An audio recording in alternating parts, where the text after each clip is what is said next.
சிவாஜியின் தீவிர ரசிகராக பல வெற்றி படங்களில் நடித்துள்ள நடிகர் சசிகுமார் தனது 29 வயதில் தனது வீட்டில் ஏற்பட்ட தீ விபத்தில் சிக்கி தனது மனைவியுடன் மரணமடைந்தார். அவர் சிவாஜியின் ரசிகராக இருந்தாலும் தீ விபத்தில் சிக்கி மருத்துவமனையில் இருந்தபோது அவரை முதலில் பார்த்தவர் மக்கள் திலகம் எம்ஜிஆர் தான்.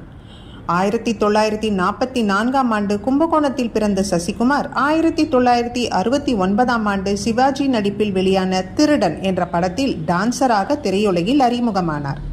அதனைத் தொடர்ந்து திருமலை தென்குமரி, அவள், காசேதான் கடவுளோடா, அரங்கேற்றம், சிவாஜியின் பாரத விலாஸ், ராஜ்பாட் ரங்கதுரை, சூரியகாந்தி உள்ளிட்ட பல வெற்றி படங்களில் நடித்துள்ளார். கடைசியாக இவர் நடிப்பில் 1978ஆம் ஆண்டு என்னை போல் ஒருவன் என்ற படம் வெளியானது. சிவாஜியுடன் பல வெற்றி படங்களில் நடித்திருந்த இவர் சிவாஜியின் தீவிர ரசிகர் ஆவார். அதேபோல் சிவாஜி மன்ற விழாக்களில் எம்ஜிஆர் குறித்து கடுமையாக விமர்சனங்களை முன்வைத்தவர்.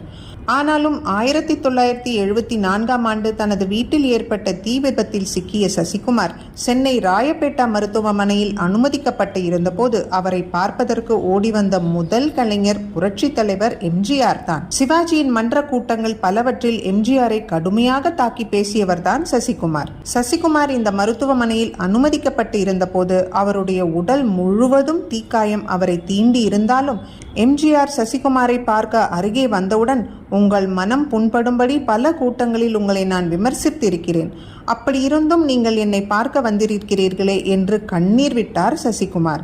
ஆனால் எம்ஜிஆர் அதை பற்றியெல்லாம் இப்போ பேசாது, அதெல்லாம் பேசுற தருணம் இது இல்லை என்று அவருக்கு ஆறுதல் கூறியுள்ளார். தொடர்ந்து அங்கிருந்த மருத்துவர்களை சந்தித்து எந்த அளவுக்கு நல்ல சிகிச்சையை அவருக்கு கொடுக்க முடியுமோ அதை கொடுங்கள் என்று சொல்லிவிட்டு அங்கிருந்து கிளம்பியுள்ளார் எம்ஜிஆர்.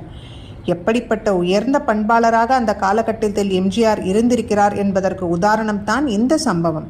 தீ விபத்தில் தனது மனைவியுடன் சிக்கிய சசிகுமார் 1974ஆம் ஆண்டு மரணமடைந்தார்.